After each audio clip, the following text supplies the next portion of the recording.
Here was the front page story in the Washington Post last week. IMF fears European crisis poses risk of major recession. The article highlights the International Monetary Fund concern that the turmoil in Europe could have serious consequences for the global economy. Yesterday, we saw reports that European leaders had agreed to new measures to address the debt concerns in their countries.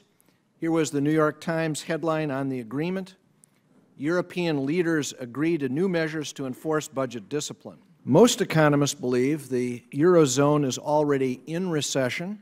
We can see the blue chip forecast shows Eurozone economic growth falling from anemic 1.6% in 2011 to a negative 0.4% in 2012. The threat to the U.S. economy is clear. Here is how economist Alan Blinder, the former Vice Chairman of the Federal Reserve, described the situation in his testimony before the Budget Committee last week. My rough outlook for U.S. GDP growth in calendar year 2012 is about 2.5%. The biggest threat to the economy is financial contagion from Europe.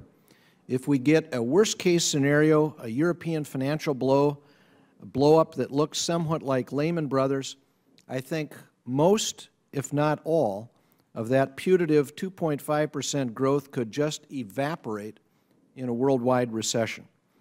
I hope people are listening. If Europe implodes, the risk to our economy is serious. We need to remember that almost 1/4 of U.S. exports go to our European trading partners. So what happens to the European economy could have a very real impact on U.S. manufacturers and U.S. workers.